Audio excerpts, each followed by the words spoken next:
Hello and welcome to this video about chakras, your energetic ecosystem, with me, Heather Prince.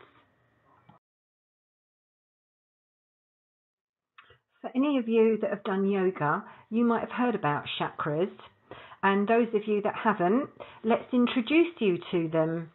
So the body has spinning energy centers, and they look like spinning wheels, and they're called chakra. It's a Sanskrit word for wheel because they move round like a wheel on a vehicle, and they're placed from the very base of your spine to the very top of your head. So let's go through them. So right by your coccyx at the base of your spine is your base chakra. Also, people call it the root chakra. This is all about security, survival, trust, the relationship with money, your home and your job. It relates to our basic needs in life. It's about security, that sense of belonging, roots within society and family, your confidence, self-awareness, and the monetary and material existence necessary for our survival, shelter, warmth, etc. It's our ability to be grounded, to be present in the here and now. It's the ability to allow oneself to be nourished, in the sense of allowing one's inner being to be satisfied. Now, this chakra also reflects a person's connection with their mum and with Mother Earth, and how the person feels about being on Earth, and it's about our connection with the physical body. Just above your base chakra, your root chakra, is the sacral chakra, and it's located about 2 inches below your belly button. Now, this chakra is associated with the parts of the consciousness concerned with food and sex. It's about the body's communication to the being inside, about what the body wants and needs and what it finds pleasurable. Awareness of others on an intimate one-to-one level. So it's motivated by pleasure and joy, and the sacral chakra is the driving force for your enjoyment of life.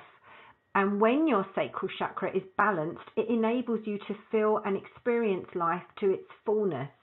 Because it's the center of passion, your sacral chakra awakens your power of creation, and this allows you to discover what you truly enjoy and create intimate relationships.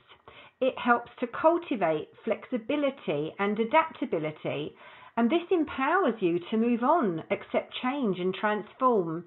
And when it's balanced, the sacral chakra allows you to be passionate, creative and sensual while connecting with your feelings and emotions. The solar plexus chakra is just about 2 inches above your navel, your belly button. And this one is all about the relationship that you have with yourself. So the question is, do you truly value the needs of yourself and value and honor your own personal power? Sometimes in our busy, demanding lives, we lose track of our personal values and who we really are. We're so wrapped up in what others expect of us and how they see us. And so this is the center where we balance our inner needs amongst the external demands of life. This is where we are shaped and formed as individuals. Parts of the consciousness associated with this chakra include perceptions concerned with power, control, freedom, the ease which one is able to be themselves, ease of being, mental activity, and the mental body is also associated with this chakra. The solar plexus chakra is also associated with the level of being we call the personality or ego. The heart chakra is all around your heart area. It's about your perceptions of love, relationships, relating with people close to your heart, your partner, siblings, parents, your children. So it relates not only the ability to love oneself and to love and nurture others, but also to allow ourselves to be loved and nurtured. And through the heart chakra, we become aware of and embrace love on a deeper and larger universal scale. For instance, when we hear of a tragic incident on the other side of the world, our hearts may reach out and we are in touch with the energy of universal love. Now, difficulty with breathing or with the lungs, the organs of air, indicates tension in the heart chakra. And a person's relationship with air reflects their relationship with love.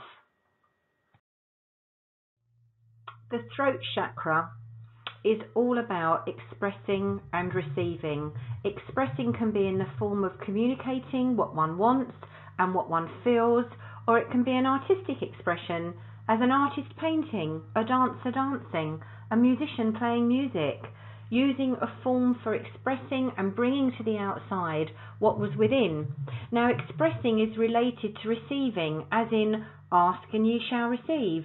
This is the centre of creativity and acceptance of change. Now, this throat chakra connects with the etheric realm, as well as the subtle realms of your intuitive abilities and your spirit. It gives you the inclination to create and project your blueprints and ideas into reality. And this chakra helps you realize your purpose or your vocation, and it makes sure that you have a good sense of timing. The throat chakra is all about expressing yourself. It fills you with the truth, with your purpose in life, and with an abundant source of creativity. And you must remember that this chakra has a natural connection with the sacral chakra, which is the center of your emotions and creativity. And this chakra's emphasis is on expressing and projecting your creativity to the world according to your perfect form and authenticity. The third eye chakra is situated right between our brows, and it's associated with the deep inner level of being we call the spirit, and with what we consider spirituality and the spiritual perspective, the point of view from that deeper part of our being that Western traditions consider the subconscious or unconscious. The energy of this chakra allows us to experience clear thought, as well as gifts of spiritual contemplation and self-reflection. Through the gift of seeing, we can internalize the outer world, and with symbolic language we can externalize the inner world, because the third eye allows us to access our inner guidance that comes from the depths of our being. It allows us to cut through illusion and to access deeper truths, to see beyond the mind, beyond the words. And the way of the third eye is seeing everything as it is, from a point of being a witness or an observer, or from simply being mindful moment by moment. It means examining self-limiting ideas and developing wisdom that comes from a perspective that transcends the duality of good or bad, black or white. It means seeing and helping others to see the deeper meanings of the situations in their lives. And finally, we have the crown chakra, which balances, as it says, like a crown on top of your head. It represents that part of our consciousness concerned with perceptions of unity or separation. So just as the root chakra showed our connection with Mother Earth, this chakra shows our relationship with our Father in heaven. And it represents our connection with our biological father, which becomes the model for our relationship with authority and ultimately with God, source, or the universe, whatever relates with you. It's the level of the soul.